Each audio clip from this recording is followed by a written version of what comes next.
요즘에는 가족 간에도 계좌이체 하다 보면은 증여세를 막 왕창 물 수도 있다고 하더라고요. 네. 혹시 이게 어떤 말일까요? 제가 일례를 들어드리면 남편분이 건물을 샀어요. 상가 건물을 샀는데 이 상가 건물을 취득하면서 이 취득 자금에 대한 조사가 나왔습니다. 그게 한 20억 정도 되는 그런 네. 건물이어서 취득 자금에 대한 조사가 나왔는데 그 조사가 나와서 이분의 이제 계좌를 뒤져보는 거죠. 자, 그런데 이분은 이제 와이프분이 좀 고소득자라서 그분한테서 돈을 이제 계속 받아가지고 모인 돈으로 이 건물을 사신 거예요. 그러다 보니까 이 기존의 계좌 거래 내역이 다 이제 소명을 해야 되는 상황이 된 거죠. 그래서 어떤 특별한 이벤트가 있지 않으면은 문제가 안 되지만 뭔가를 취득할 때, 뭐 고가의 부동산을 취득한다던가 차량을 취득한다던가 그런 일을 할 때 자금 출처에 대한 조사로 몇 년간의 거래들이 이제 다 드러나게 되는. 자, 근데 억울한 거는 이 남자분이 가사를 다 도맡아 사셨거든요. 그러니까 배우자한테 받은 돈 중에 물론 일부는 그 건물을 사는데도 썼지만 대부분은 이제 생활비로 좀 많이 쓰셨어요. 네. 그런데 이 받은 돈이 생활비로 쓴 건지 건물을 산 건지 이 구분이 모호한 거죠. 근데 그 부분이 만약에 증여세로 과세된다. 그러면은 굉장히 억울할 수 있겠죠. 그래서 이런 부분은 내가 뭔가 부동산을 취득하거나 할 때는 이게 조사될 수 있다라는 생각을 가지시고 평소에 조금 관리를 하실 필요가 있어요. 어떤 관리를? 예를 들어 부부가 본인이 원래 갖고 있던 돈이나 본인이 따로 투자하고 있는 돈도 있을 수 있잖아요. 배우자가. 네. 근데 그 계좌랑 이 생활비를 받아서 생활비를 사용하는 계좌를 구분을 한다든지 한 바구니에 다 담아가지고 섞어 쓰다 보면은 어느 돈이 어느 돈인지 꼬리표를 찾기가 힘들고 나중에 이런 증여세 조사라든지 나왔을 때 기억도 안 나고 대응도 굉장히 어려워집니다. 부부간에도 따로 투자를 하고 있다면 생활비 계좌와 분리해서 운용을 하시는 게 소명하기가 편하다. 세무조사가 나오면 우편물이 날라와요. 네. 언제부터 언제까지 기간에 대해서 세무조사를 하겠다. 네. 그래서 보통은 이제 뭐 부동산 취득이나 이런 경우는 한 4년 정도 기간. 4년? 예. 그 부동산 취득의 계약금, 중도금, 잔금, 복비, 취득세 그쵸. 이런 네. 것들을 어느 계좌에서 어떻게 자금 조달을 해서 냈는지 이걸 다 소명을 해야 돼요. 지금 이제 부부간에 좀 얘기를 했는데 부모님이나 자녀에게도 돈이 오갈 수가 있잖아요. 맞습니다. 그럼 그런 경우에도 똑같이 증여로 이렇게 좀 오해받을 수 있는 소지가 있나요? 그런 경우에 모두 다 증여로 간주하는 건 아니에요. 네. 저희 이제 세법에는 사회 통념상 대부분이 그럴 법하다라고 인정할 수 있는 뭐 의료비라든지 뭐 생활비, 교육비, 아니면 뭐 축의금 이런 금액들이 사회 통념상 인정할 수 있는 금액이면은 증여세 과세를 하지 않게 돼 있습니다. 사회 통념이라는 게 약간 뭐 금액 기준이 있어요? 아니요, 없어요. 그래서 애매한 거죠, 한마디로. 그래서 이런 것들이 사실 내가 생활비로 받았는데 이걸 생활비로 썼다라는 걸 입증할 수만 있으면은 증여세로 안 보겠다는 거죠. 만약에 생활비를 준다라고 했을 때는 그 받는 사람이 본인 소득으로 생활이 어려워야 돼요. 예를 들어 아들이 의사예요. 그래서 한 달에 3천만 원씩 벌어요. 근데 거기다가 생활비를 내가 부모님이 1,000만 원씩 준다. 그러면 이제 오히려 사회 통념상 생활비가 아니니까. 그쵸. 받는 사람이 뭔가 소득이 적거나 충분하지 않은 경우에는 문제가 안 되지만 소득이 충분한데 준 거는 증여로 간주될 수 있고요. 그리고 제가 사용처가 중요하다고 했잖아요. 예를 들어 유학 가 있는 자녀가 유학비가 1년에 1억씩 들어요. 그러면 1억을 보내줬다고 해서 그걸 증여로 보지 않습니다. 교육비니까. 그리고 그게 미국 가서 유학하는데 1억이면 사회통념상도 뭐 그럴 수 있겠다. 학비가 비싸니까. 이렇게 생각이 될 수 있는데 그 1억을 받아가지고 예를 들어 5천만 원은 학비로 쓰고 5천만 원은 차곡차곡 자녀가 저축을 해서 나중에 그걸로 아파트를 샀다. 이게 좀 문제가 되는 그런 거네요. 기사에 나오는. 그쵸. 그래서 나는 용돈으로 줬어도 상대방이 그걸 용돈으로 안 쓰고 모아서 뭔가 자기의 자산, 주식이나 부동산 이런 거 사는데 썼다면 그거는 증여로 과세될 수 있는 거죠. 사회 통념상 일단 금액이 중요한 거고 설령 사회 통념상 금액이 인정 범위에 있더라도 그 일부분으로 내가 뭔가 자산을 취득하는 데 사용된다면 그건 증여로 볼 수 있는 거네요. 네, 맞습니다. 보통 근데 사실 증여나 상속을 딱 들으면 일단 상속이라고 하면 좀 부자들이 왠지 하는 세금인 것 같은데 요즘 조금 증여나 상속이 많이 좀 말이 나오는 것 같아요. 혹시 그 이유가 있나요? 증여나 상속 모두 일정 금액 이하는 과세를 하지 않아요. 그러니까 공제 금액이 있습니다. 아, 공제 금액이요. 예, 뭐 일반적으로는 한 10억 정도까지는 상속세를 물지 않는다라고 하거든요. 예전에는 뭐 서울에 있는 아파트가 10억 이내에서 다 살 수 있었는데 네. 지금은 10억을 훨씬 넘는 아파트들이 많아졌어요. 그렇죠. 그럼 네. 우리 한국인들 대부분의 자산이 집 한 채이신 분들이 많은데 그런 분들조차도 이제 상속세를 내야 되는 그런 상황이 된 거죠. 나는 상관없겠지라고 하실 게 아니라 어떤 부분을 활용했을 때 절세가 되는지를 조금 상식적으로 알아두시면은 굉장히 도움이 되는 부분이 많습니다. 그래서 이 상속 증여세가 뭔지부터 좀 아실 필요가 있는데요. 상속은 돌아가시면서 내 의사와 상관없이 아. 죽어서 주는 게 상속세죠. 네. 그리고 증여는 살아계실 때 내가 너한테 줄게 라고 해서 주는 게 증여세입니다. 상속세와 증여세가 가장 큰 차이점은 증여세는 돈을 주잖아요. 네. 제가 이제 증여를 했어요. 네. 그럼 받는 분이 나 얼마 받았어. 증여받은 금액을 가지고 그 받은 분이 신고하면 돼요. 제가 받았으면 제가 신고하는 거네요. 그렇죠. 네. 그리고 받은 금액에 대해서만 신고하시면 돼요. 그런데 상속세는 네. 만약에 제가 사망을 하면서 배우자나 자녀들한테 이제 상속이 됐다고 칠게요. 네. 그러면은 각각 받은 금액에 대해서 신고하는 게 아니라 네. 이 사망한 사람이 갖고 있던 전체 재산에 대해서 아. 과세를 합니다. 그래서 완전 다른 문제네요. 그렇죠. 받는 금액에 대해서만 할 거냐, 네. 아니면 돌아가신 분 재산 전체를 대상으로 할 거냐. 이 차이가 굉장히 큰 차이인데 상속세와 증여세도 이 세율이 누진세율 구조예요. 네. 누진세율이라 그러면 금액이 커질수록 세율이 높아진다는 뜻인데요. 예를 들어서 1억 이하 증여받거나 상속받으면은 네. 10%입니다. 10%? 그런데 30억이 넘어가면은 50%예요. 아, 완전 다르네요. 예. 상속세 계산은 공제액이 증여보다 좀 후한 편이에요. 기초공제가 2억 원이 있습니다. 기초공제 2억 원에 그 자녀 수에 따라서 인당 5천만 원씩 공제를 해요. 그럼 자녀가 둘이다. 그러면 5천씩 해서 1억이 되겠죠. 총 3억? 기초공제 2억에 1억을 더해서 3억이 되는 겁니다. 그런데 이게 좀 작으니까 요 기초공제랑 인원수에 따른 공제를 더한 거랑 일괄공제 5억 중에 선택을 할 수가 있어요. 아. 그럼 자녀가 뭐 6명 이상 네. 되지 않으면은 일괄공제 5억을 선택하게 되겠죠. 그래서 대부분이 일괄공제를 선택을 하십니다. 그러면 5억 원이 일괄공제가 들어가는 거고요. 거기에 두 번째로 들어가는 공제가 배우자 공제라는 게 있어요. 자, 배우자 공제는 5억 원부터 최대 30억까지 공제를 해줘요. 그런데 배우자 공제는 최소가 5억이에요. 그러니까 배우자가 있기만 하면 5억을 빼주는 겁니다. 그래서 일괄 공제 5억과 배우자 공제 5억을 더하면 10억 원이 되죠. 그래서 배우자가 있는 상태에서 누군가 돌아가셨다라고 하면은 최소 10억은 빼준다. 아. 자, 그러면은 배우자 공제가 아까 5억 원에서 최대 30억까지 된다 그랬잖아요. 네. 그럼 30억은 어떻게 받을 수 있는 거냐? 자, 이 30억은 배우자가 실제로 증여받은 금액을 한도로 해서 적용을 해줍니다. 그게 무슨 말일까요? 실제로 증여받는 금액이요? 실제로 상속받은 금액. 상속받는 금액? 네. 돌아가시게 되면은 네. 이 상속되는 법정 지분율이라는 게 있어요. 법정 지분율은 배우자가 원래 1.5면 자녀는 1이에요. 비율이. 그래서 자녀 둘의 배우자가 있다. 그러면은 1.5 이렇게 되겠죠. 네, 그쵸. 그러면은 예를 들어 35억이 상속됐다라고 했을 때 15억은 배우자 거, 10억은 자녀 둘한테 각각. 아, 그런 비율로 가는군요. 예, 이게 법정 지분 상속 비율이에요. 근데 우리가 꼭 법정 상속 비율대로 하지 않아도 돼요. 이거 협의해가지고 상속인들끼리 어머님 고생하셨으니까 어머님이 다 가져가세요. 35억. 이렇게 할 수도 있고요. 아니다, 나는 앞으로 얼마 안 남았으니까 너네가 반씩 가져가라, 자녀들이. 이렇게 합의하면 합의대로 갑니다.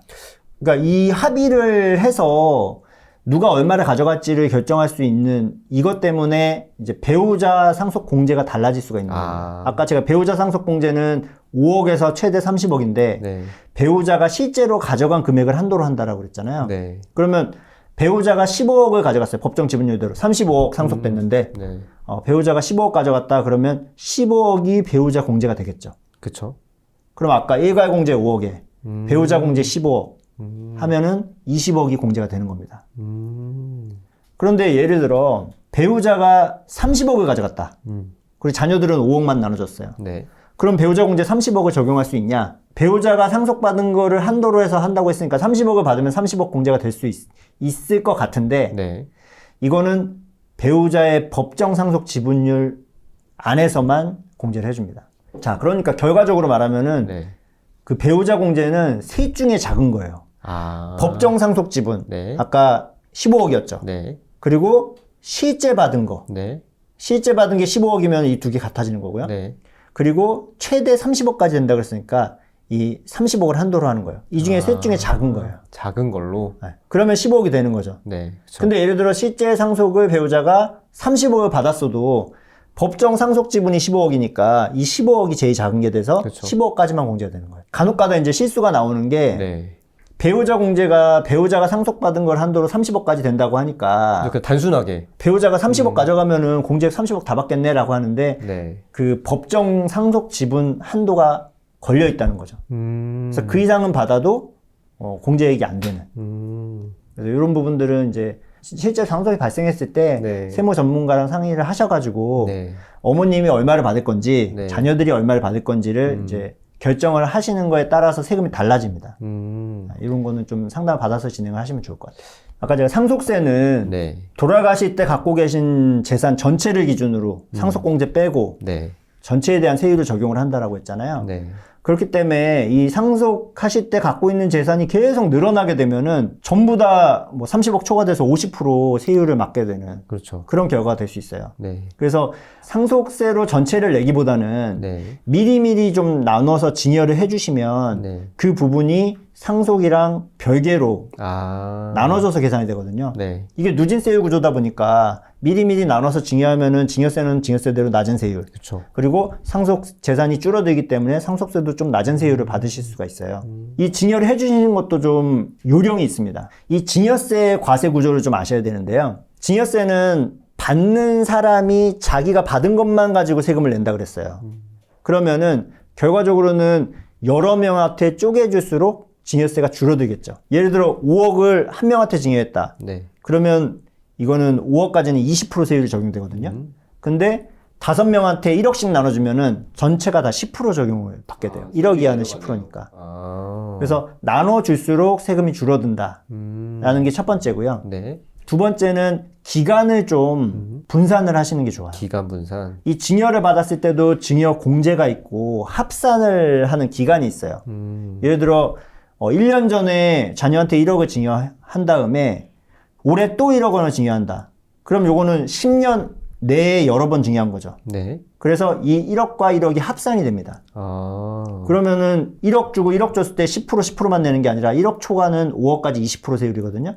그럼 두 번째 주는 1억은 20% 세율로 내야 되는 거죠. 우리가 흔히 10년마다 한 번씩 증여를 해라. 네. 그렇게 얘기하는 거는 이제 합산을 안 하는 기간이 됐을 때 또 한 번 네. 증여를 하고 네. 이렇게 나눠서 하라는 거죠. 가족 간에 증여 공제액이라는 게 있어요. 아.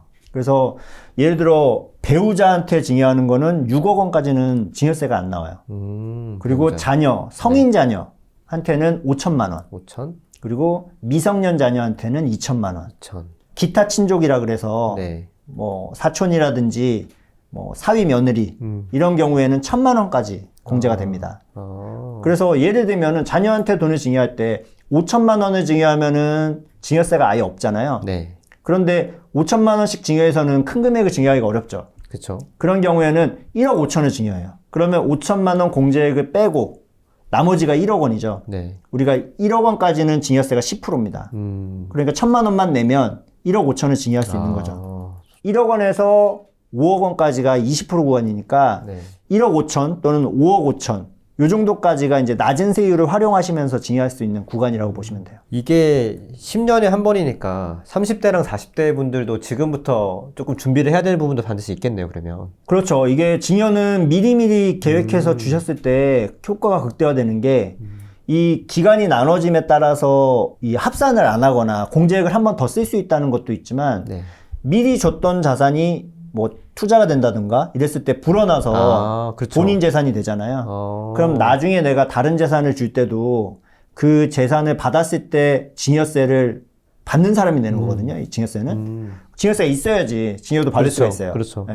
그때 내가 미리 증여받았던 돈을 활용해가지고 증여세를 내면서 네. 더 많은 금액을 증여받을 수도 있기 때문에 미리미리 활용을 하시는 게 좋고, 이제 일반인들이 많이 헷갈리시는 부분들이 있는데 네. 10년 동안 합산하는 규정은요, 동일인한테 받았을 때만 합산을 합니다. 그럼 예를 들면 아버지한테 네. 10억을 받아요. 그리고 할아버지한테 또 10억을 받아요. 네. 이거는 합산을 할까요? 동일이니까 안 하겠네요. 그렇죠. 동일인이 아니기 때문에 합산하지 않습니다. 그러면 한 명한테 아버지한테 20억을 받았을 때보다 세율이 확 떨어지겠죠. 그래서 여러 사람한테 돈을 받는 것이 합산이 안 돼서 세율이 낮아지는 방법이 되는데요. 여기서 또 하나 팁을 드리면은 네. 동일인의 기준이 부부 관계는 증여세에서는 동일인으로 봅니다. 그래서 엄마와 아빠는 네. 동일인이에요. 이게 증여에서만 그래요? 네. 아. 그러니까 엄마가 5천만 원 주고 아빠가 5천만 원 주면은 1억을 그냥 동일인한테 받은 걸로 봐서 합산을 합니다. 자, 그런데 장인과 장모는 어떨까요? 장인어른이 5천만 원 주고 장모님이 또 5천만 원 줬어요. 와, 이거 함정 같은데 배운 대로 하면 당연히 동일인이어야 되지 않나요? 예. 근데 이거는 동일인으로 안 봐요. 네? 직계 좀비속만 동일인으로 보고, 요렇게 요 라인만요. 예. 할아버지, 나, 뭐 그쵸. 내 자녀 이렇게만. 장인과 장모는 나랑 피가 섞이지 않았잖아요. 네. 그래서 부부라고 해도 동일인이 아닙니다. 자, 그럼 장인이 1억을 주고 네. 장모가 1억을 또 줬습니다. 그럼 둘을 합산하지는 않아요. 그러니까 둘 다 10% 세금이에요. 네. 그런데 우리가 공제액이 있었잖아요. 증여세 공제. 네. 이 공제액 같은 경우는 계열별로 적용을 해요. 장인과 장모는 둘 다 기타 친족이에요. 장인이 돈을 줄 때 1,000만 원 공제를 했겠죠. 네. 그러면 장모가 돈을 줄 때는 장모도 기타 친족이잖아요. 똑같이. 그래서 기타 친족에서 1,000만 원을 썼으면 다른 기타 친족한테 받던 1,000만 원이 안 되는 거죠. 그러니까 이게 합산 규정과 네. 공제를 적용하는 규정이 와. 좀 다르다는 거예요. 합산은 동일인한테 받은 걸 합산하고 네. 이 공제는 계열별로 공제를 한다. 혹시 이렇게 좀 복잡하다 보니까 상속이나 증여에서 가장 좀 흔하게 하는 실수 뭐 이런 게 있을까요? 상속세 신고를 안 하시는 거예요. 근데 만약에 뭐 내가 크게 받지 않거나 네. 사회 통념상 안으로 들어오면은 안 해도 되는 거 아니에요? 아까도 공제 범위가 있으니까. 맞아요. 일괄 공제가 5억이 있고 네. 배우자 공제가 또 5억이 있으니까 10억 원 이내에서는 보통 신고를 안 하시거든요. 네. 그런데 이 신고를 안 하게 되면은 나중에 부동산의 경우에 특히 이걸 팔 때 문제가 될 수 있습니다. 자, 우리가 증여를 받거나 상속을 받은 재산은 이 취득 가격을 모르잖아요. 네. 그냥 부동산을 난 받았을 뿐이에요. 내가 얼마 산 게 아니기 때문에. 그쵸. 그래서 내가 상속을 받았는데 예를 들어 토지를 받았어요. 시골 네. 땅을. 네. 그럼 시골 땅이 시세로는 한 10억 해요. 네. 그런데 공시지가는 5억밖에 안 하는 거예요. 자, 그랬을 때 이거를 내가 상속받을 때 상속세 신고를 안 하게 되면은 네. 세법에서는 이거 공시가격인 5억 원짜리구나 네. 라고 판단을 합니다. 그러면 상속받을 때는 어차피 5억이나 10억이나 네. 공제액이 10억이기 때문에 상속세가 안 나오겠죠. 근데 나중에 이거를 실제 시세인 10억에 팔았을 때는 너 5억에 받은 거니까 양도 차익 5억이야. 왕창 나오게 되는 거죠. 그래서 이런 경우에는 상속세가 나오지 않더라도 10억 원 시세로 감정평가를 받으셔서 네. 상속세 신고를 해두시는 게 유리해요. 그럼 나중에 그걸 팔았을 때 상속세 감평해서 10억 원에 신고를 했으니까 이게 취득 가격이 10억 원이구나 라고 인정을 해줍니다. 그럼 양도세를 한 푼도 안 내도 되겠죠. 그래서 상속세 신고를 안 하셔서 나중에 손해를 보는 케이스들이 상담하다 보면 종종 발생하기 때문에 굳이 안 나오지만 네. 내가 하는 게 유리하지 않을까라는 부분도 한번 검토를 해보시면 좋을 것 같아요. 아파트 같은 경우는 네. 그래도 거래된 유사매매 사례가라는 게 있어요. 네. 엽동 엽호소 거래된 거. 네. 그런 게 다행히 있다면 그 금액을 취득가격으로 인정을 받을 수도 있습니다.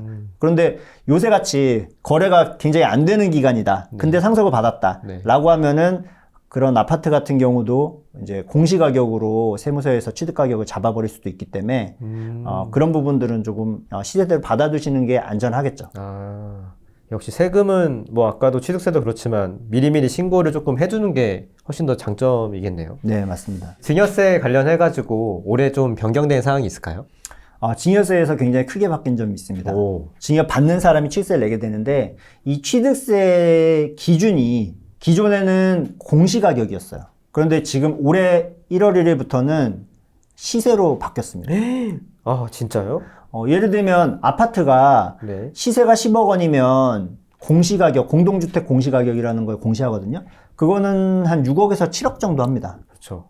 그러면 원래는 이 부동산 10억짜리 부동산을 증여했을 때 취득세는 공시가격인 6억 원, 7억 원을 기준으로 취득세율 뭐 3.5%, 증여취득세율이 3.5%나 중과세 되면 12%니까 그 세율을 매기게 돼 있었는데 네. 올해부터는 시가를 알 수 있으면은 시가인 10억을 기준으로 이 취득세를 매기겠다라고 한 거예요. 그러니까 대략 한 30-40% 정도 취득세가 늘어나게 된 거죠. 이런 부분들이 바뀌었기 때문에 증여를 하시기 전에 네. 계산을 해보시고 결정을 하시는 게 좋을 것 같고요. 네. 그리고 이런 시가라는 개념이 취득세에 들어오다 보니까 저가 양도 하시는 분들 있잖아요. 그렇죠. 있죠. 최근에 되게 많으니까. 예를 들어 10억짜리 부동산을 7억에 자녀한테 저가 양도했다. 네. 그랬을 때도 기존에는 취득세가 저가 양도를 하면은 시세는 10억 원, 그리고 나는 7억에 팔았어요. 그럼 공시가격이 또 6억 원이에요, 예를 들어. 그러면 공시가격보다만 이 거래액이 높으면 네. 7억 원으로 인정을 해서 취득세를 물렸습니다. 지금은 이런 저가 양도의 경우에도 시세가 10억이면 너가 거래한 금액 상관없어. 10억 기준으로 이 취득세를 물리겠다. 라고 지금 바뀌어 있어요. 아. 그리고 증여 취득세가 늘어난 것도 중요하지만 더 네. 크게 바뀐 부분은요. 네. 이 증여를 했을 때 증여 받은 사람이 언젠간 이 부동산을 팔게 되잖아요. 팔 때 적용받는 양도세 계산하는 방법이 또 좀 수정이 됐어요. 자, 원래는 이 증여받은 부동산을 5년 이내에 팔게 되면은 2월 과세 규정이라는 게 적용이 돼요. 양도세. 간단하게 설명드리면 이런 거예요. 1억 원에 샀던 부동산이 있는데 네. 이게 시세가 6억이 됐어요. 네. 그러면은 팔게 되면 5억에 대한 차익이 생겼으니까 그렇죠. 양도세를 내야 되잖아요. 네. 근데 6억 원짜리 부동산을 배우자한테 증여를 하면 네. 배우자가 내는 6억 원까지는 증여세가 안 나옵니다. 그렇죠. 그러면은 증여세 없이 배우자한테 증여를 할 수 있겠죠. 네. 그러면 이 배우자는 나중에 이 부동산을 팔 때 6억 원인 상태에서 증여를 받았으니까 증여세 신고도 6억 원을 했겠죠. 그렇기 때문에 취득 가격을 6억 원으로 인정을 받을 수가 있어요. 그러니까 배우자가 6억 원에 나중에 팔 때 네. 양도세가 한 푼도 안 나오는 거죠. 안 나오죠. 자, 그럼 이 방법을 무제한 인정을 한다 그러면 아무도 양도세 낼 사람이 없겠죠. 그렇죠. 일단 양도하고 또 팔고 이렇게 하면 되니까. 그렇죠. 오른 건 무조건 증여한 다음에 네. 6억까지는 팔고. 증여세 없으니까 네. 그 다음에 팔면 되잖아요. 신이 나네요. 예. 자, 요런 거를 양도세를 안 내는 회피를 막기 위해서 2월 과세 규정이라는 거를 정해놨거든요. 이 양도세 2월 과세 규정은 이런 겁니다. 증여를 받은 사람이 증여받은 지 5년 안에 이 부동산을 팔게 되면 그 증여받을 때 증여가액이 아니라 네. 증여해준 사람의 취득 가격을 기준으로 양도세 계산을 한다. 아. 그럼 난 1억에 샀잖아요. 네. 그러면 배우자가 나중에 이거를 6억에 6억에 팔더라도 똑같이 취득 가격 1억 원으로 세금을 계산하겠다는 거예요. 아, 그러면 뭐 배우자 공제가 없는 효과네요. 증여를 괜히 한 게 되는 괜히 거죠. 하게 되는 거죠. 예. 네. 5년 안에 팔면은 그렇게 하는 거고요. 네. 5년이 지나면은 네. 증여가액인 6억 원을 취득 가격으로 인정받아서 인정하는 거구나. 양도세 절세 효과를 볼 수가 있거든요. 그런데 올해 1월 1일부터는 이 2월 과세 기간이 네. 5년에서 10년으로 늘어났습니다. 아. 그러니까 앞으로는 10년 안에 증여받은 부동산 팔면 네. 양도세 절세 효과 없다. 5년은 그래도 금방 가는데 10년은 또 약간 네, 길게 느껴지네요. 그렇죠. 10년은 굉장히 긴 기간이죠. 아, 그래서 작년에 엄청 많이들 증여가 활발했던 거네요. 맞아요. 그러면. 작년 12월에 저희도 그 증여세 네. 업무를 굉장히 많이 처리했던 게 이 2월 과세 규정 때문에 벌어진 일이었습니다. 누구나 좀 내 몸 하나 누일 공간이 꼭 필요한데 내 집 마련을 할 때부터, 그러니까 살 때부터 팔 때까지 꼭 알아야 될 세금이 있을까요? 이제 부동산 같은 경우는 살 때부터 네. 갖고 있을 때 그리고 팔 때 그리고 안 팔아도 나중에 상속 증여로 자녀한테 갈 때 세금이 겹겹으로 이렇게 쌓여있는 세금 덩어리다라고 보시면 될 것 같아요. 네. 그래서 부동산을 처음 취득하시거나 하시는 분들이 이런 내가 이 집을 샀을 때 어떤 세금을 내야 되는지 이런 종류들을 잘 모르시면은 나중에 이런 세금도 있었어 라고 당황하실 수가 있거든요. 맞아요. 그래서 이런 종류를 먼저 좀 파악하고 매수를 나서시는 것도 중요해 보이는데요. 우선 부동산을 살 때는 취득세라는 것이 발생을 합니다. 취득세. 근데 이 취득세는 주택의 가격에 따라서도 차이가 있고요. 네. 주택 수에 따라서도 또 차이가 있고 주택의 종류에 따라서도 또 차이가 있어요. 네. 자, 예를 들어서 내가 무주택 상태에서 1주택을 산다라고 하면은 취득세율은 가액에 따라서 6억 이하는 1% 취득세를 내게 돼요. 그리고 6억에서 9억 원 사이는 1에서 3%. 그러면 9억 원짜리 아파트를 샀을 때 네. 취득세는 9, 3, 27 하니까 27%를 내게 되는 거잖아요. 그렇죠.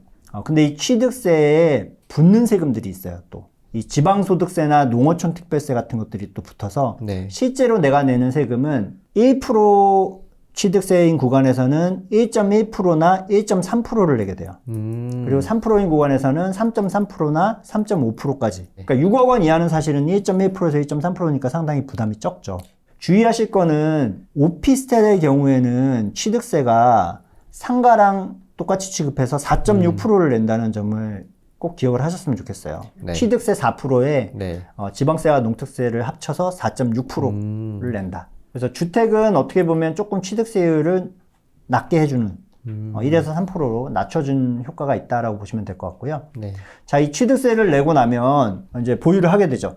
이 보유를 하면 매년 갖고 있으면 내는 세금이 바로 재산세입니다. 재산세는 6월 1일자로 소유하고 있는 사람이 재산세를 내게 돼요. 네. 그래서 내가 6월 1일 전에 집을 팔았다. 그러면 그 해 1년 동안의 재산세는 안 내도 됩니다. 산 사람이 내는 거예요. 하루만 다르더라도. 그렇죠. 6월 1일자에 갖고 있는 사람이 무조건 1년치 재산세를 다 내요. 그래서 간혹 가다가 이 무주택자분들이 집을 살 때 보면 꼭 5월 말쯤에 맞아요. 잔금이 돼요. 맞아요. 내가 사고 보니까 네. 파는 사람이 5월 네. 달에 잔금을 치자고 하는 거예요. 네. 그래서 그래 좋아요 라고 해서 샀는데 사고 났더니 바로 7월 달 9월 달에 재산세가 나오는 겁니다. 그러면 사는 사람은 일단 6월 1일 이후에 사야겠네요? 그쵸. 6월 1일이에요? 아니면 6월 2일? 6월 1일. 그러니까 6월 2일 이후에 잔금을 치셔야 돼요. 계약일도 아니고 네. 잔금일이 중요합니다. 계약일 말고 내가 취득하는 날 그쵸. 주택을. 무주택자들이 모르시고 그냥 네. 그렇게 하시죠. 네, 이렇게 맞아요. 하는 경우가 많아서 네. 그런 경우에는 6월 1일 기준으로 바뀐다라는 점을 좀 기억을 해두시고요. 그리고 재산세 외에 금액이 좀 비싼 주택을 사시면은 네. 종합부동산세라는 걸 또 낼 수가 있습니다. 고가주택 기준은 얼마인가요?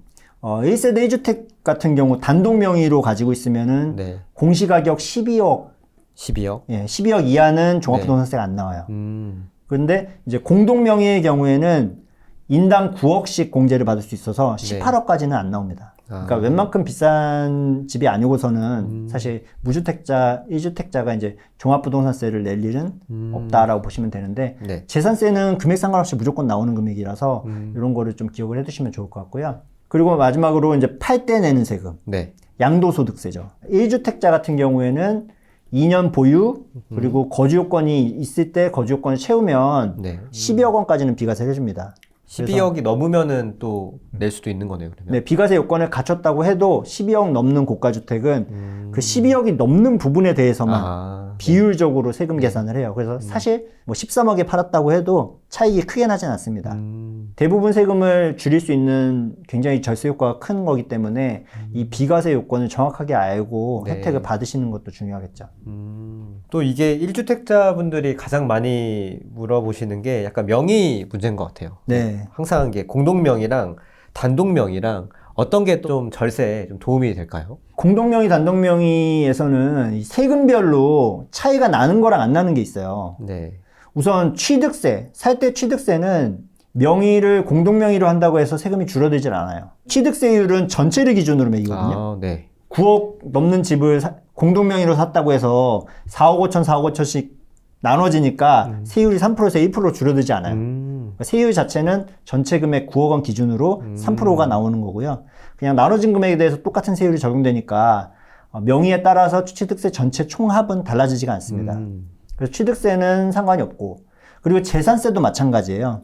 전체에 대해서 물린 거를 명의자별로 이제 비율별로 쪼개서 내기 때문에 재산세까지도 문제가 없는데, 차이가 나는 거는 종합부동산세랑 양도소득세가 좀 차이가 납니다. 종합부동산세는 단독 명의로 가지고 있으면 아까 공제액이 12억 원이라고 말씀드렸잖아요. 네. 근데 공동 명의로 가지고 있으면은 인당 9억 원씩을 공제를 해줍니다. 18억. 18억까지 공제를 해주니까 고가주택 같은 경우는 공동 명의가 훨씬 낫겠죠. 그쵸. 실제로 계산을 해보면 공시가격이 한 20억 정도 된다. 그럼 뭐 시세는 20몇 억, 30억 가까이 그렇죠. 될 수 있겠죠. 네. 그런 주택을 단독 명의로 취득하셨을 때는 10여 억 공제를 해주겠죠. 네. 그리고 나머지 금액에 대해서 이제 한 명이 다 세율을 적용받으니까 세율이 좀 높아져요. 그러겠네요. 그렇게 계산하면은 뭐 재산세 공제까지 다 빼고 나면은 결과적으로 내는 세금은 한 1년에 193만 원? 뭐 많다면 많고 금액에 비해서는 그렇죠. 적다고 볼 수 네. 있는데 1인이 단독 명의로 가졌을 때 193만 원 정도 낸다고 치면 네. 둘이 부부가 공동 명의로 가지고 있을 때 이 경우에는 인별로 9억씩 공제가 들어가고 세율도 좀 낮아지기 때문에 인당 15만 원 정도 나옵니다. 15만 원이요? 네. 그럼 합치면 30만 원. 193만 원? 193만 원에서 에서 한 30만 원 정도로. 한 160만 원 정도 더 절세를 할 수 있네요, 그러면. 그렇죠. 그래서 종부세 부분도 사실 고가 주택을 사시는 분들은 뭐 매년 160만 원씩 덜 내는 건데 네. 뭐 작은 금액은 아니잖아요. 그래서 공동 명의가 좀 유리하다라고 보실 수 있어요. 그리고 양도세에서 사실 더 큰 차이가 발생을 하는데요. 네. 양도세는 인별과세예요. 종합부동산세도 인별과세지만 인별과세라는 거는 부부라고 해도 같은 집에 살아도 이걸 팔았을 때 각자가 얻은 양도 차익에 대해서 네. 따로따로 양도세를 계산을 한다는 겁니다. 음. 그러면 이 양도세도 차익이 커질수록 세율이 높아지는 누진세율 구조이기 때문에 둘로 쪼개지면 아무래도 줄어들겠죠. 네. 그렇죠. 그리고 기본공제 250만 원 양도세에서 받을 수 있는 게 있거든요. 1년에 한 번 받을 수 있는데 그것도 부부는 각자 250씩 따로 받을 수 있어요. 예를 들어서 양도 차익이 2억 정도 나는 아파트를 팔았다. 네.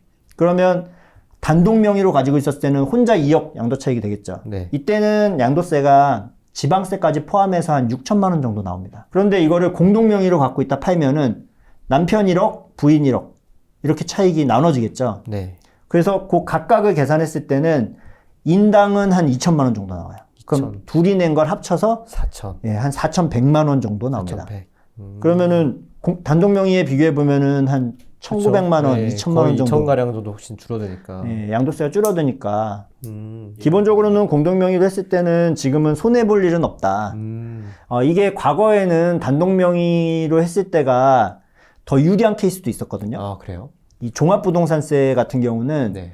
단독 명의로 가지고 있을 때는 장기 보유했을 때나 네. 나이가 많으신 분들은 세액 공제를 받으실 수가 있어요. 과거에는 그랬어요. 아. 네, 그래서 단독 명의가 더 유리한 경우가 있었는데 네. 지금은 종합부동산세에서도 부부 공동 명의로 가진 사람도 만약에 세액 공제 받는 게 유리하다라고 했을 때는 단독 명의로 신청을 하실 수가 있어요. 아, 바꾸는 거네요? 예. 아. 9월 달에 9월 16일부터 9월 30일까지 네. 세무서에 네. 저는 종합부동산세 단독 명의인 것처럼 계산해 주세요 라고 신고를 하면은 네. 공제액도 9억 9억이 아니라 12억을 적용을 하고 아. 이 세액 공제를 또 받으실 수가 있습니다.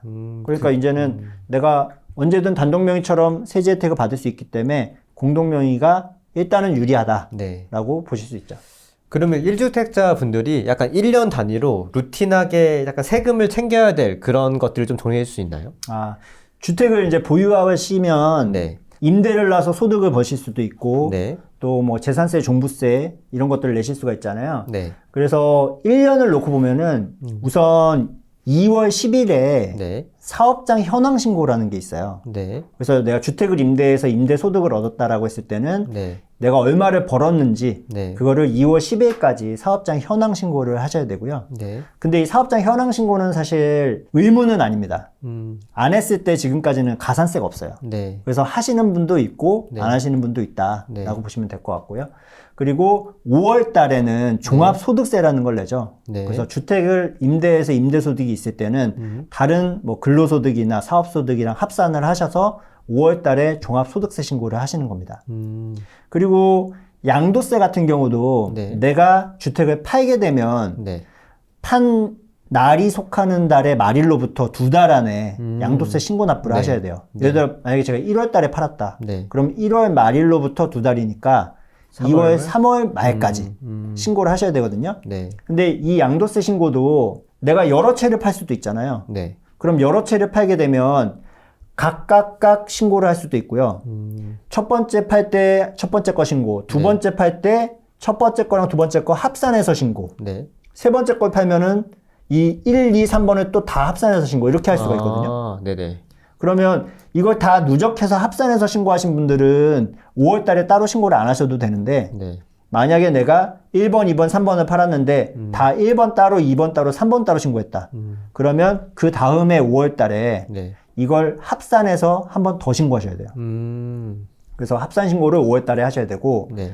또 가지고 있을 때 내는 세금이 재산세랑 종부세가 있는데요. 네. 재산세는 6월 1일 기준으로 이제 과세가 된다라고 했는데 실제로 주택에 대한 재산세를 납부하는 거는 7월과 9월 이렇게 재산세를 계산해서 반으로 잘라서 네. 반을 7월, 반을 9월 이렇게 네. 냅니다. 그래서 7월, 9월에 재산세를 내시게 되고요. 마지막으로 재산이 좀 금액이 크다라고 하시는 분들은 종합부동산세를 내시는데 이 종합부동산세는 12월 달에 나옵니다. 그래서 12월 달에 이제 종합부동산세를 내시는 걸로 1년 동안 이제 내실 세금이 결정이 되는 거죠. 그러면 1주택자 기준으로 하면 재산세가 7월, 9월에 나오고 종부세가 12월에 나온다고 이해하면은 그 외에는 뭐 내가 주택거래가 없으면 루틴하게 나오는 거는 이 두 가지가 되겠네요, 그러면? 네, 맞습니다. 지금까지 영상을 좀 보신 분들이면 자산을 이렇게 좀 쌓아 올리고 싶으신 분들인 것 같아요. 근데 회계사님으로 이렇게 일을 하시면서 다양하게 사람들도 만나고 투자 사례도 보셨을 것 같은데 하락장에서 좀 기회를 잡고 돈을 벌 수 있는 방법이 좀 있을까요? 우선 제가 많은 분들 상담을 해보고 부동산 투자를 많이 하시는 분들을 보게 되면 위기 상황에서 더 기회가 많고 그 네. 기회를 잡아서 나중에 이제 가격이 오르거나 화랑장이 왔을 때 돈을 버시는 분들이 많은 것 같아요. 네. 지금은 어떻게 보면은 하락장이 오면서 정부에서 규제를 계속해서 완화하고 있거든요. 네. 기존에 강화했던 세법을 완화하는 걸로 그치지 않고 네. 이제 하락이 조금 더 유지되거나 아니면 미분양이 심해지게 되면은 네. 그때는 오히려 세제 혜택을 주는 그런 것들이 많이 나오게 될 거예요. 뭐 예를 들면 세제 혜택이 뭐가 있을까요? 과거에도 하락장에 네. 이런 미분양 주택에 대한 세제 혜택들이 많았는데 예를 들어 미분양 주택을 사게 되면은 양도세를 깎아준다든지 뭐 다른 주택을 팔 때 이런 미분양 주택은 양도세 주택수에서 제외해 준다든지 이런 것들이 많이 있었어요. 단적으로 보면은 13년 4월 1일부터 네. 12월 31일까지 네. 그때 세제 혜택을 엄청나게 줬는데요. 네. 왜 그런 걸 줬냐? 그 당시에는 거래가 네. 뭐 집을 사려는 사람들이 없었기 때문에 네. 1주택자들이 기존 집을 팔 수가 없어서 이사를 가지 못하는 거래 활성화 차원에서 해준 거네요, 그러면. 지금도 그런 일들이 많이 발생을 그렇죠. 하죠. 네. 내가 이사를 가려고 하는데 기존 집이 안 팔려가지고 새로운 집을 못 사는 경우가 많이 생기죠. 그래서 그런 것들이 워낙 심해졌기 때문에 그때 당시에 그 4월 1일부터 12월 31일까지 무주택자의 집을 사주면 앞으로 5년 동안 양도 차익이 발생한 거에 대해서는 양도세를 100% 감면해 줄게. 대박. 5년 동안의 양도 차익에 대해서는 전액 100% 감면이고요. 네. 그 이후에 발생한 거는 그 이후에 발생한 양도 차익에 대해서만 세금을 내라. 그럼 예를 들어서 뭐 2013년에 샀으면 18년까지 오른 거는 양도세를 안 물리겠다. 그렇죠. 그리고 그 혜택이 정말 좋았던 거는 네. 우리 18년도부터 양도세 중과세가 그렇죠. 들어왔잖아요. 네. 그래서 막 양도세가 거의 70% 넘어가는 그런 양도세를 내게 됐는데 그때 샀던 그런 주택들은 0%네. 특례주택이기 때문에 네. 중과세도 적용이 안 됐어요. 그 주택들은 5년 동안 양도세 안 내. 5년이 지나서 팔아서 양도 차익이 있어도 그 양도 차익도 진짜요? 일반과세. 그거 진짜 센 거네요, 그러면. 정말 센 거죠. 그리고 더 좋았던 거는 네. 그 특례주택을 산 사람들은 네. 자기가 갖고 있는 다른 집을 팔 때는 양도세 비과세에서 이 주택세를 다 빼줬어요. 이런 혜택들이 사실은 상승장에는 절대 나올 수가 없죠. 하락장에는 또 이런 혜택들을 정부에서 내놓기 때문에 어떻게 보면 오히려 그때가 또 투자의 적기일 수 있다. 예. 요새 유튜브를 보면은 네. 진짜 뭐 앞으로 10년 동안 하락장이 온다.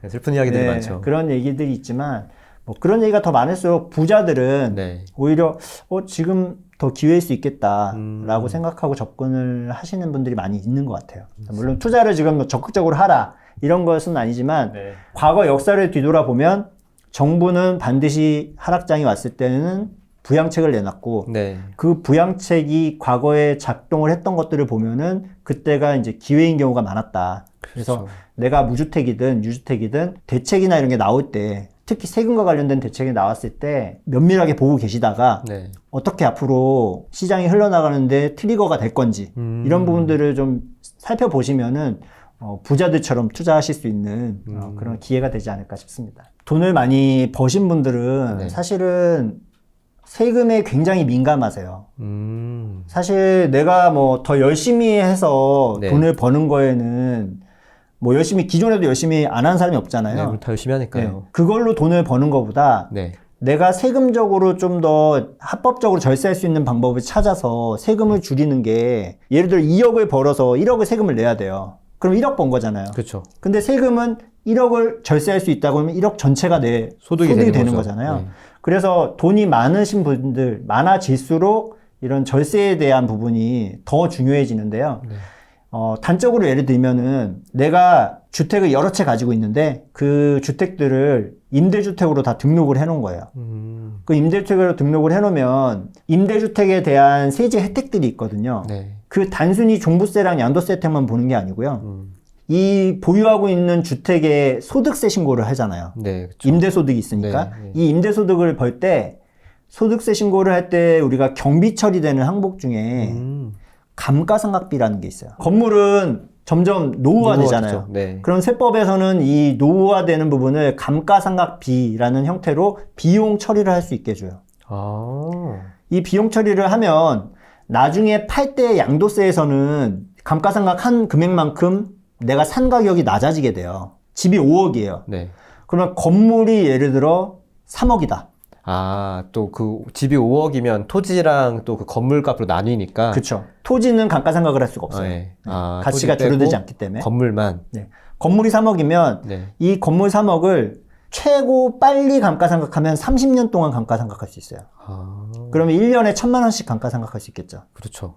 자, 그러면 한 채당 1,000만 원씩 비용 처리를 할 수 있다는 뜻이에요.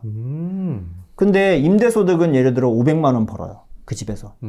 그러면 500만 원이 마이너스가 되겠죠. 그러네요. 이 마이너스를 나의 다른 근로소득이나 사업소득에서 경비 처리를 할 수가 있어요. 진짜요? 예. 그러면 사실 감가상각비라는 건 실제로 내가 나가는 비용이 아니잖아요.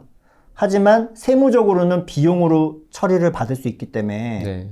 또 그런 분들이 다른 소득이 소득세율 구간이 높으실 거예요. 그렇죠. 원래는 이걸 투자를 안 했으면은 소득세를 많이 냈어야 되는데 이걸 투자해서 월세 현금을 받으면서도 감가상각비로 세금을 엄청 적게 내신다는 또 거죠. 절세가 가능하네요, 진짜. 예. 그래서 예전에 제가 부동산 투자 처음 시작하면서 로버트 기요사키의 네. 부자 아빠 가난한 아빠라는 책을 봤는데 네. 거기에서도 부자들은 세금을 안 낸다. 맞아요. 그런 표현을 쓰더라고요. 네. 월급쟁이들은 유리지갑이라서 다 맞아요. 다 세금을 내죠. 예. 내는데 부자들은 세무적으로는 비용 처리를 받지만 실제로는 비용이 지출되지 않는 그런 것들로 세금을 네. 줄인다라는 얘기를 듣고 이게 뭐지? 뭐 그런 생각을 했는데 실제로 저도 세무 업무를 하면서 보니까 그렇게 이제 세금을 줄일 수 있는 합법적으로 줄일 수 있는 부분들이 많이 있다는 걸 알게 돼서 네. 그런 부분들을 이제 좀 공부를 하시면 네. 세금은 내가 아는 만큼 줄일 수 있다라는 부분을 좀 아시고 공부를 하셨으면 좋겠어요.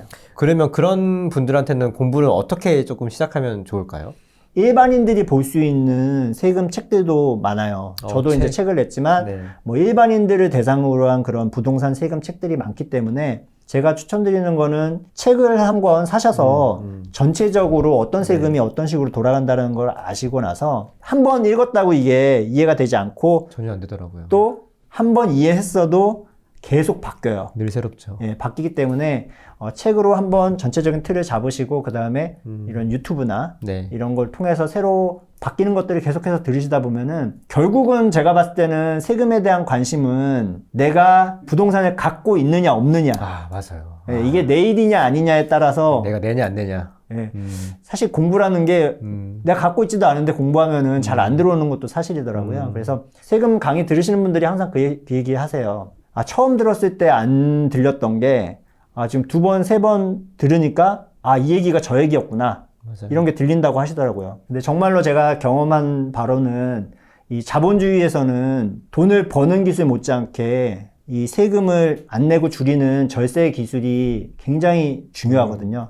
그래서 이런 부분들을 같이 병행해 나가시면은 결국은 더 빨리 경제적 자유에 도달할 수 있지 않을까 네. 이렇게 생각합니다. 정부에서 지금 부동산 규제를 정말 많이 풀어주고 있는 것 같아요. 근데 네. 시장에서 딱히 그거에 대해서 반응이 막 활발한 것 같지 않은데 현장에서 느끼시기에는 좀 어떠신가요? 제가 2년 전에 월부에 와가지고 촬영을 했을 때만 해도 부동산이 정말 상승장이고 세법도 정말 규제가 첩첩으로 쌓여있던 상황이라서 맞아요. 사람들이 세금에 대한 관심이 일단 굉장히 높았거든요. 네. 그런데 지금은 이제 반대로 언제 그랬냐 싶게 부동산이 하락을 하면서 사람들이 부동산에 대한 관심도 떨어지고 세금도 그에 맞춰서 규제가 계속 풀리다 보니까 대부분의 사람들은 이제 약간 부동산에 대한 관심이 사라진 것 같아요. 그리고 세금에 대한 관심도 사라지고. 하지만 이제 항상 이렇게 또 하락장일 때가 위기가 기회가 될 수 있듯이 또 일부 이제 다주택자분들이나 투자자분들은 계속해서 이 세금 변하는 부분에 대해서 또 관심을 갖고 계속해서 이제 추적을 하고 계시고 무주택자분들 같은 경우도 오히려 이런 때 세금에 대한 관심을 더 가져보시면은 또 좋은 기회로 만들 수 있지 않을까라는 생각도 듭니다. 사실 근데 제가 이렇게 쭉 얘기를 들었지만 세금이라는 것 자체가 집을 갖고 계시지 않은 분들이라면 내가 지금 당장 알기보다는 집을 살 때 알아보면 되는 거 아닌가? 라는 생각을 할 수도 있잖아요. 네. 근데 우리가 지금 이 시점에 세금을 조금 알아야 될 이유가 있나요? 사실 세금은 양도세나 뭐 취득세, 부동산과 관련된 세금 특히 보통 사람들이 평생에 뭐 한두 번 겪지 않는 분들도 상당히 많잖아요. 맞아요. 그런데 내가 있을지 없을지도 모르는 일을 위해서 이거 맨날 바뀌는 세법을 맞아요. 공부하겠다. 이런 게 참 어려운 상황이죠. 하지만 몰랐기 때문에 발생할 수 있는 그런 금전적인 피해가 굉장히 크거든요. 제가 뭐 여러 가지 상담을 하다 보면은 이것도 모르셨을까? 이런 생각이 드는 사건들이 굉장히 많아요. 예를 들어서 내가 집을 사요. 네. 집을 사는데 이분은 이제 평생 집을 안 사보신 분이에요. 집의 취득세율을 몰랐던 거예요. 6억 이하는 1%거든요, 취득세율이. 네. 근데 금액이 높아지면 취득세율이 올라가요. 6에서 9억 사이에는 1에서 3%로 이렇게 비스듬하게 올라가고 9억이 넘어가면은 3% 취득세인데 네. 이분이 9억 넘는 집을 사면서 취득세가 1%인 줄 알았던 거예요. 그런데 그 취득세를 납부하는 것 자체는 우리가 계약 다 하고 나서 다 끝나고 하니까. 잔금날 맞아요. 인감증명서 받아가지고 그걸 취득세를 내잖아요. 네. 그때 1%인 줄 알았는데 갑자기 3%라니까. 돈이 부족할 수도 있겠네요, 그러면. 그렇죠. 이 자금이 갑자기 꼬이신 분도 계셨고 더 단적인 예는 요새는 오피스텔도 다 맞아요. 아파트랑 비슷하잖아요. 네, 맞아요. 그래서 오피스텔도 뭐 1% 내겠지라고 생각하셨는데 오피스텔의 취득세는 이제 상가처럼 봐서 4.6%를 매깁니다. 6억 이하짜리는 주택은 네. 1%니까 1.1%거든요. 지방세까지 하면. 그러면 660만 원이겠죠. 660. 근데 4.6% 오피스텔로 샀다 그러면 거의 뭐 5%라고 그냥 가정하면 3천만 원이 되는 거죠. 그럼 거의 2,500 정도 차이가 나겠네요. 그렇죠. 차이가 그러니까 상당하네요. 같은 아파트랑 오피스텔을 비교해서 오피스텔도 괜찮네라고 샀는데 취득세는 4-5배가 되는. 그러네요. 예. 사실 이런 게 부동산 거래를 많이 해보신 분들은 당연하다고 생각을 하는데 무주택자나 거래 안 해보신 분들은 전혀 모를 그런 것 거에 같아요. 대한 네, 전혀 생각을 알 수가 못 하시는 없죠. 경우가 네. 많습니다. 그러면 2023년 상반기에 세금이 좀 변화되는 부분이 있잖아요. 네. 계속 발표되고 있는데 우리가 요거는 꼭 알아야 된다라고 하는 게 좀 있을까요?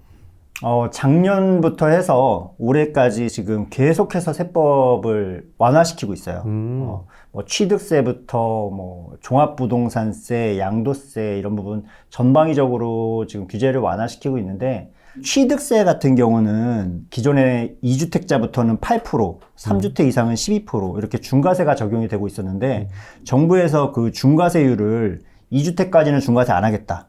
그리고 3주택 이상자는 기존의 중과세 취득세율의 절반을 깎아주겠다. 절반. 이런 식으로 이제 12%에서 6%로 이렇게 개정하겠다라고 발표를 했는데 사실 이 부분은 국회를 통과해야 개정이 되는 사항이에요. 아직 통과 안 했어요? 네, 아직 통과를 안 했습니다. 이렇게 이제 다주택자나 2주택자한테 취득세를 감면시켜주겠다, 깎아주겠다라고 하는 게 정부에서는 발표를 했고 정부 발표대로 개정이 되면 작년 12월 21일 이후에 취득하는 것부터는 12월 20일에 작년. 소급해서 적용이 될 거예요. 네. 근데 중요한 건 이게 개정이 아직 안 됐다는 거죠. 이게 개정이 될지도 사실은 미지수예요. 야당과 여당이 합의를 해야 되는데 이게 합의가 안 되면은 이게 적용이 안 될 수도 있거든요. 그래서 정부에서 이렇게 발표를 했기 때문에 나는 당연히 이렇게 되겠지라고 이제 작년 12월 21일 이후에 거래를 하신 분들은 이게 개정이 안 되면은 대박. 소름이네, 완전 그러면. 그렇죠. 취득세를 더 많이 내게 되는 돌려받지 못하는 그런 결과가 되는 거죠. 그럼 과거에도 정부가 이렇게 발표를 했다가 네. 국회 통과가 안 돼가지고 그게 적용이 되지 않은 사례들도 많은가요? 많습니다. 종종 있어요? 네, 많아요. 그 작년에 종부세 같은 경우도 네. 깎아주겠다라고 했었는데 그게 그대로 통과되지 않았거든요, 국회에서. 수정이 돼서 통과가 됐고, 중과세율 같은 경우도 종합부동산세 중과세율을 정부는 아예 없애겠다라고 했었는데 지금 그대로 살아있는 상태로 넘어갔거든요. 물론 이제 뭐 2주택자까지는 중과세 안 하겠다 이런 식으로 조금 완화가 되긴 했지만 정부 안대로 그대로 통과가 안 됐어요. 그리고 지금 같은 상황에서는 지금 야당과 여당이 계속해서 이제 대립각을 그렇죠. 세우고 네. 있는 상황이기 때문에 이런 정부에서 바꾼다고 했지만 그게 그대로 바뀌지 않을 가능성, 그런 부분을 염두해 두고 거래 시장에 뛰어드셔야 될 것 같아요. 시행령이라고 하나요? 이게 정부가 이렇게 마음대로 약간 정부 단독으로 할 수 있는 것도 있는데 그렇죠. 세금은 그런 게 전혀 없나 보네요. 세금에 관해서는. 아니요. 세금에도 네. 법이 있고 네. 그 법은 이제 국회에서 만드는 겁니다. 야당과 여당이 합의를 해야 되는 거고요. 그리고 법 밑에 이제 시행령이라는 게 있어요. 이거는 대통령령이기 때문에 대통령이 동의 없이 그냥 발표를 하면은 통과가 되게 돼 있습니다. 그런데 지금 말씀드린 취득세 같은 경우는 이 취득세율 자체가 법에 정해져 있기 때문에 네. 대통령이 마음대로 바꿀 수가 없는 거죠. 근데 그게 아니라 다른 것들은 사실 대통령이 마음대로 바꿀 수 있는 것들도 있어요. 그래서 최근에 나왔던 일시적인 2주택자들이 뭐 취득세도 중과세 되고 뭐 양도세도 일시적 이택 비과세 뭐 이런 게 있죠. 종부세도 일시적 이택자한테는 중과세율 안 물린다. 이런 규정이 있는데 이 기간들을 2년에서 3년으로 일시적 기간을 늘리겠다라는 것도 발표가 됐었거든요. 근데 요런 것들은 지금 아직은 통과가 안 됐는데 근데 이런 것들은 시행령에 규정돼 있기 때문에 정부에서 그냥 진행을 할 수 있는 것들이에요. 시행령으로 바꾸겠다고 한 것들은 여러분들이 이제 믿고 하셔도 크게 차이가 없어요. 그래서 정부가 개정하겠다라고 했을 때 이게 법에 해당되는 사항인지 아니면은 대통령이 할 수 있는 시행령에 정해져 있는 건지 그걸 구분해서 판단을 하시는 게 중요합니다. 그러면 1주택자 분들이 알아가야 될 그 세금 혜택이 좀 있을까요? 2주택자분들은 사실 정부에서 네. 세금 혜택을 굉장히 많이 줍니다. 오. 그래서 뭐 취득세 자체도 뭐 중과세율이 적용이 안 되니까 1% 정도, 6억 이하 1%, 뭐 9억 초과 3% 이런 저렴한 취득세를 낼 수 있고요. 그리고 보유 중에 우리가 재산세라는 것도 있고 종합부동산세라는 것도 있어요. 네. 이건 이제 갖고 있으면 내는 세금입니다. 네. 그런데 종합부동산세 같은 경우도 1주택자는 공시가격 12억 원까지는 종합부동산세가 나오지 않습니다. 공제액이 네. 이것도 이제 올라가서 네. 12억 원까지는 공제액이 이제 늘어났거든요. 그러면 공시가격이 12억이라고 하면은 시세로는 뭐 15억, 16억 이상 할 수 있겠죠? 그렇죠. 더 비싸니까. 예, 그래서 그런 고가주택, 아주 초고가주택을 제외하고는 뭐 1주택자는 종합부동산세도 내지 않습니다. 그리고 양도소득세가 가장 중요한데요. 1세대 1주택자는 내가 이 집 팔면 다른 집 사야 되잖아요. 이사 가야 되잖아요. 사야죠. 예. 네. 근데 내가 이 집 예전에 1억에 사서 지금 5억 됐어요. 네. 근데 4억 차익 얻었다고 양도세를 왕창 내라고 하면은 좀 억울하죠. 그렇죠. 5억짜리 집을 팔고 5억짜리 집에 이사를 못 가잖아요. 그래서 이런 거주를 보호하기 위해서 1세대 1주택자는 12억 원 이하는 양도세를 전액 비과세를 해줍니다. 세금을 안 내도 돼요. 주거권의 보호를 위해서 그런 비과세 그쵸. 취지가 있는 거네요. 근데 일시적으로 2주택자가 되면 네. 2주택이라고 해서 양도세를 다 내야 돼. 이렇게 말하면 사람들이 이사를 못 갑니다. 그죠. 아까 거주 이전의 자유가 그쵸. 있으니까. 네. 보통 새 집을 사고 네. 기존 집을 네. 팔게 되기 때문에 그 중간에 중복되는 기간이 있단 말이에요. 반드시 생기죠. 예. 그걸 일시적 2주택이라고 하는데 이런 일시적 2주택자한테는 양도세를 비과세해 줍니다. 1주택자로 보겠다는 거죠. 네. 그 일시적 2주택 요건이 이렇습니다. 1주택자가 기존 주택을 사고 1년 이상 경과하고 새로운 집을 사야 돼요. 그리고 그 새로운 집을 산 지 3년 안에 기존 집을 파시면 됩니다. 자, 근데 그 기존 주택은 1세대 1주택 요건은 갖춰야 되겠죠. 2년 이상, 원래 1주택자를 그쵸. 네. 비과세해주는 요건을 갖춰야 되니까 2년 이상 보유해야 되고, 거주. 그쵸. 거주 요건은 조정지역에서 취득한 분들만 있다. 나중에 팔 때 풀렸다고 거주 요건 없는 거 아닙니다. 네. 자, 이렇게 1, 2, 3 이 기간을 지켜가지고 양도하시게 되면 일시적 주택 비과세를 받을 수 있는데, 이게 종전까지만 해도 일시적 기간이 2년이었어요. 그리고 그전에는 1년이었어요. 이게 완화를 계속 해주면서 1년에서 2년, 그리고 2년에서 지금 3년까지로 늘려주겠다라고 했고요. 네. 요거는 지금 요번에 시행령 개정이 됐어요. 올해 1월 12일 이후에 양도한 것부터.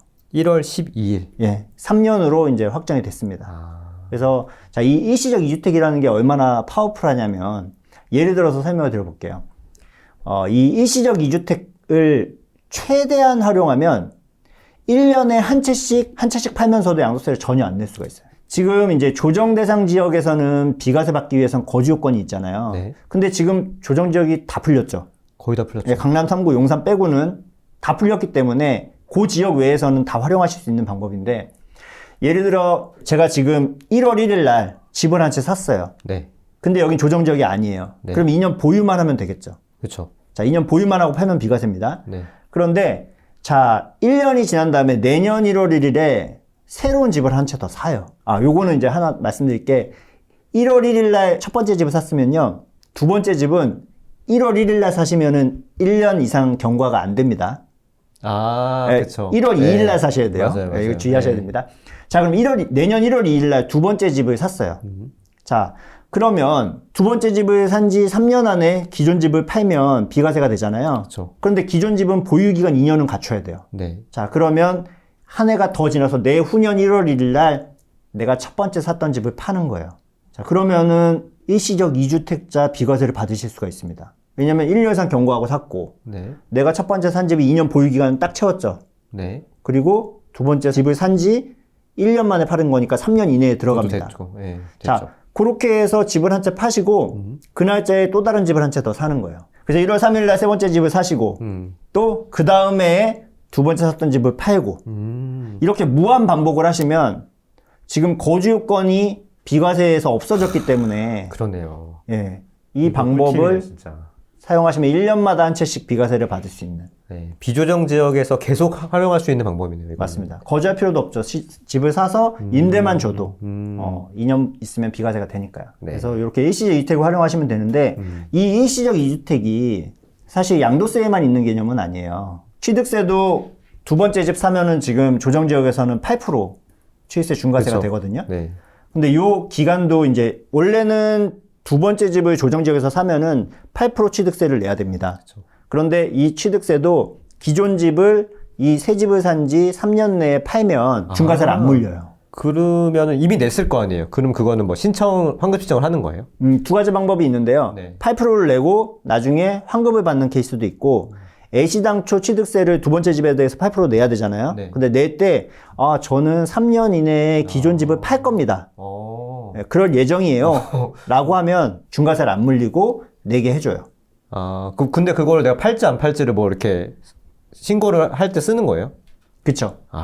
나는 일시적 이주택을 할 겁니다. 라고 이제 신청을 하시는 거고, 근데 그렇게 해놓고 안 팔 수도 있잖아요. 그렇죠. 안 팔릴 수도 있고, 안 팔 수도 있고, 그러니까. 네. 그렇죠? 그래서 그런 분들은 나중에 가산세까지 추징을 합니다. 덜 낸 취득세.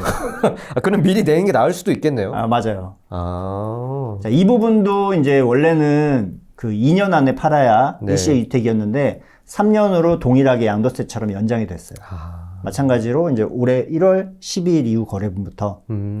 그리고 이게 종합부동산세에도 또 일시적 이주택이 있습니다.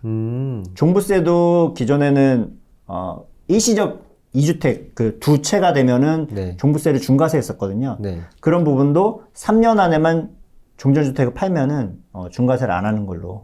그래서 이제는 모든 일시적 2주택은 3년이다. 다 통일이 됐다. 심플하네요. 네. 그래서 이런 양도세 비과세 규정을 정확하게 이제 이해하고 이 혜택을 받으셔야 되는데 1주택자분들은 사실은 뭐 이렇게 투자자도 아니고 부동산 세금을 잘 모르실 거 아니에요. 맞아요. 그러다 보니까 이 1세대 1주택 비과세에서도 사고가 굉장히 많이 납니다. 이 1세대 1주택 비과세가 요건은 굉장히 심플해졌어요, 지금은. 네.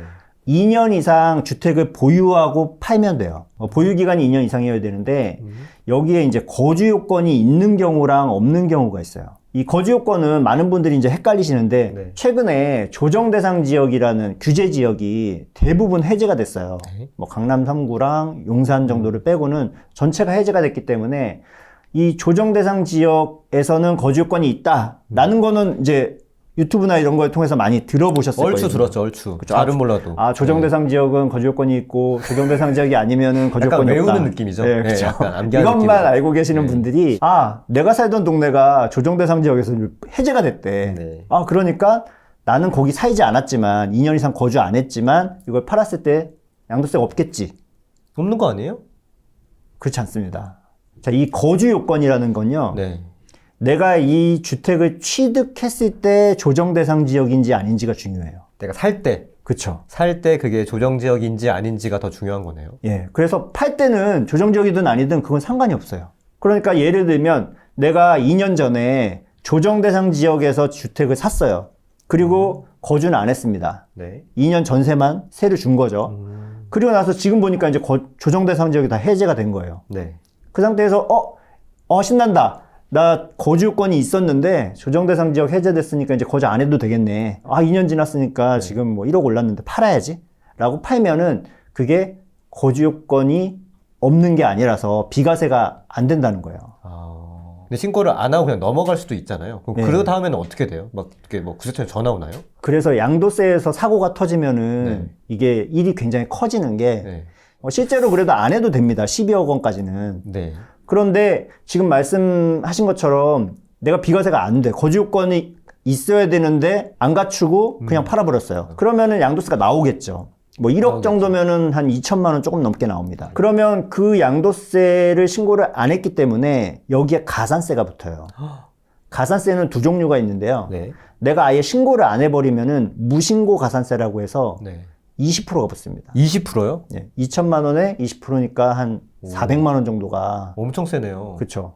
그리고 여기서 끝나는 게 아니고요. 늦게 낸 기간에 따라서 네. 나중에 세무서에서 너 왜 안 내니? 라고 연락 와서 늦게 낼 거잖아요. 그럼 그 늦게 내는 기간에 따라서 매일매일 계산을 하는데 1년치로 하면은 한 9%가 좀 넘어요. 9%요? 예. 아니 지금 금리보다 훨씬 세죠. 그래서 한 2년 있다 걸렸다. 그러면 무신고에 20%, 늦게 낸 거에 한 20%. 그럼 이제 한 40%를 더 내는 겁니다. 뭐 2천만 원이라고 하면은 40%면은 거의 800? 그쵸. 와. 그러니까 이게 거주 건물라서 세금 낸 것도 억울한데 억울한데. 나중에 가산세까지 내라고 하니까. 그리고 그때 가면은 또 돈이 없어요. 대부분 없죠. 네, 다 써버리고 뭐 다른 데로 이사 가셨거나 그죠. 없기 때문에 이게 대형 사고가 되는 거죠. 그래서 저는 추천드리는 거는 네. 비과세 같은 경우는 네. 신고를 안 해도 되지만 가급적이면 하시라고 권해드려요. 비과세면은 내가 세금 빵원이라고 해서 신고를 할 거잖아요. 네. 그랬을 때는 일단 무신고는 아니에요. 그죠. 신고는 했으니까. 신고는 했어. 근데 네. 잘못 신고한 거죠. 그렇죠. 예. 네. 그 경우에는 무신고 가산세는 네. 20%라고 말씀드렸잖아요. 그렇죠. 네. 과소신고가 돼서 과소신고는 10% 가산세만 붙습니다. 그리고 더 중요한 건 내가 일단 신고를 했기 때문에 그 신고한 양도세가 담당자가 배정이 되겠죠. 세무서에서. 그럼 그분이 그걸 볼 거예요. 네. 그러면 이분이 이거 비과세가 아닌데 왜 비과세로 신고했지? 라고 이제 연락이 올 겁니다. 그럼 그 기간이 줄어들겠죠. 잘못 신고했어도 알게 되는 게. 그래서 그 기간이 길어져서 더 내는 납부불성시 가산세도 줄일 수가 있기 때문에 비과세도 좀 신고를 하셔라. 또 더 바뀌는 게 혹시 있을까요? 올해부터 이제 바뀌는 부분이 하나 있는데요. 이 부분은 사실 이제 신경을 잘 안 쓰시는 부분이긴 한데 네. 1주택자도 임대를 줬을 때 임대료를 받을 거잖아요. 맞죠. 그러면 그 임대료에 대한 소득세를 내야 되거든요. 근데 1주택자분들은 사실은 이 주택을 임대했을 경우에 임대소득세는 내질 않아요. 1주택자는 월세를 받든 전세를 주든 그게 다 이제 세금이 안 나오게 돼 있습니다. 2주택자부터는 월세 받는 거는 과세하고 전세는 과세 안 해요. 3주택자부터는 전세에 대해서도 과세하기 때문에 원칙적으로는 1주택자는 이제 소득세를 월세를 받아도 안 내도 되고 신고도 안 해도 되는 거죠. 그런데 이 기준이 있어요. 1주택자라고 다 빼주는 게 아니라 공시가격 기준으로 9억 원 이하의 1주택자, 9억이 넘으면은 소득세를 내게 돼 있습니다. 지금 현행법도. 그런데 올해부터 바뀐 점이 9억 기준이 12억 원으로 올라갔어요. 자, 그러면 이게 어떤 의미를 갖냐면 1주택자 중에 가장 소득세에서 이득을 보시는 분들이 어떤 분들이냐? 다가구 주택 있죠. 건물 하나인데 방은 막 12개, 13개 이렇게 있는 거예요. 다세대 주택은 호별로 다 네. 아파트처럼 구분 등기가 돼 있기 때문에 그거는 다주택자로 보고요. 네. 다가구 주택은 네. 이게 구분 등기가 안 돼 있거든요. 그 경우에는 방이 여러 개에서 월세를 뭐 학교 앞에 그런 거 많잖아요. 네. 그런 데서 월세를 받더라도 이게 공시가격 9억 원 이하였으면은 월세를 하나도 신고를 안 하셔도 되는 거죠. 근데 이 기준이 이제 12억 원으로 올라가다 보니까 공시가격 12억 원이면은 다가구 주택 같은 경우는 뭐 시세 한 20억 넘는 것들도 있어요. 이런 다가구 주택은 부부가 한 채만 가지고 있으면 보통 이제 밑에 층 월세 주고 맨 위에 층 내가 살고 맞아요. 이런 분들 있잖아요. 네, 있어요. 이런 분들은 사실은 세금을 전혀 안 내세요.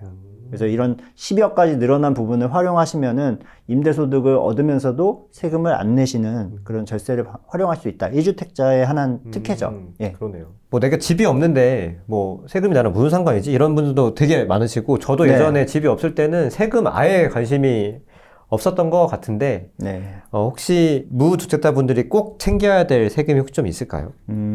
사실 이제 무주택자분들은 뭐 부동산을 갖고 계시지 않기 때문에 뭐 세금을 낼 일이 없잖아요. 네. 그래도 무주택자분들도 세금 혜택을 받을 수 있는 부분이 있습니다.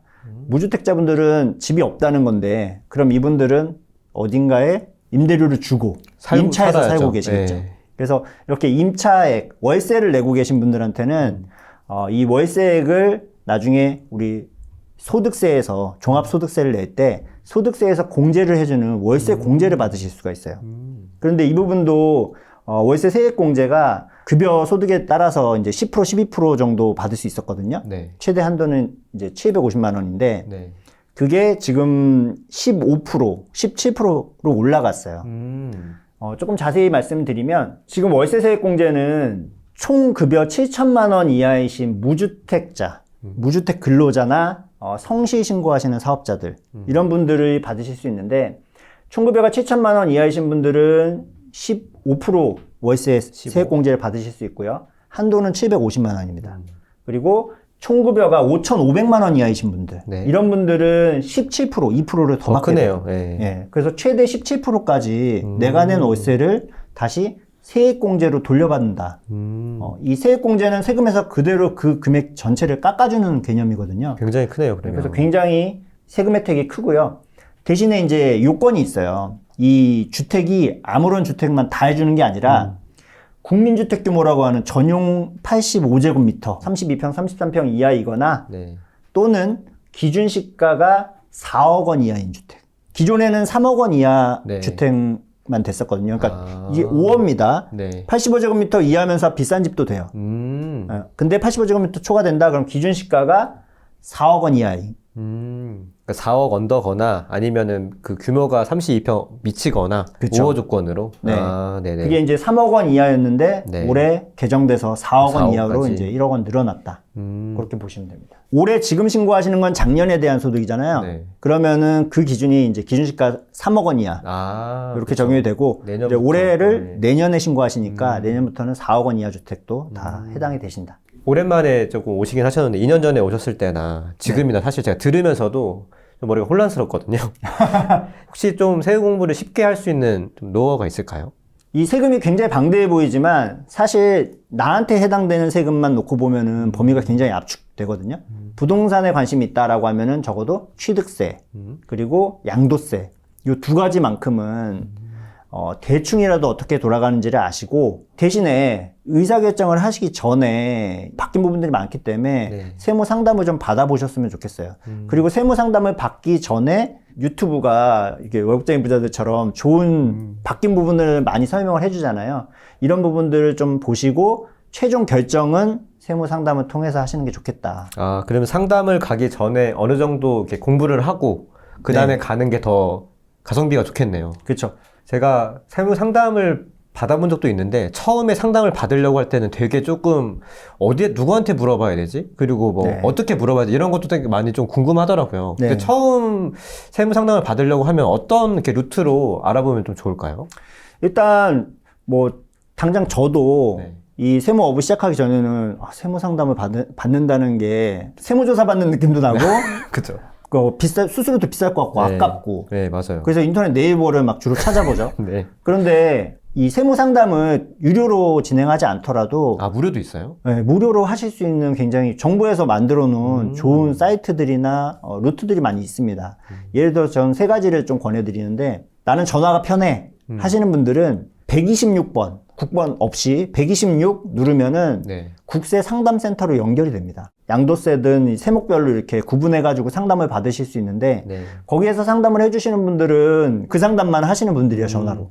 그렇기 때문에 여러분들이 궁금하신 건 웬만하면 그 전화를 통해서 물어보시면 세무사를 찾아서 하는 거랑 비슷하게 그렇게 상담을 받으실 수가 있고요.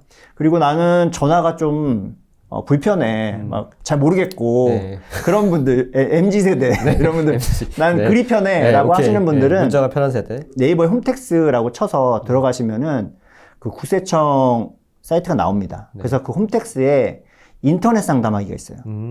네, 인터넷 상담하기에 내가 직접 나 이런 상황인데 이게 세금이 어떻게 적용이 되느냐, 양도세 비과세가 적용이 되는 게 맞냐, 뭐 이런 식으로 자기 상황을 정확하게 적어가지고 거의 인터넷에 올리시면은 뭐 한 2, 3일 정도면은 바로 답변이 옵니다. 답변 근거까지, 법령까지 다 밑에다가 유권 해석까지 이런 것도 다 친절하게 달아주시기 때문에 다 공짜잖아요. 그런 것들을 최대한 활용을 하시면 좋을 것 같고요. 깊게 알고 싶은 것들이 있어 라고 하시는 분들은 네이버에다가 국세 법령 정보 시스템이라고 치시면 정부에서 이제 법령이라든지 유권 해석이라든지 많이 나오는 질문이라든지 이런 것들을 정리해 놓은 사이트가 있어요. 세법의 네이버라고 보시면 돼요. 오. 그래서 거기 검색창이 있거든요. 네. 거기다가 내가 필요한 거를 물어보시면은 그거와 관련된 그 해석들, 법령들 이런 것들이 쫙 나옵니다.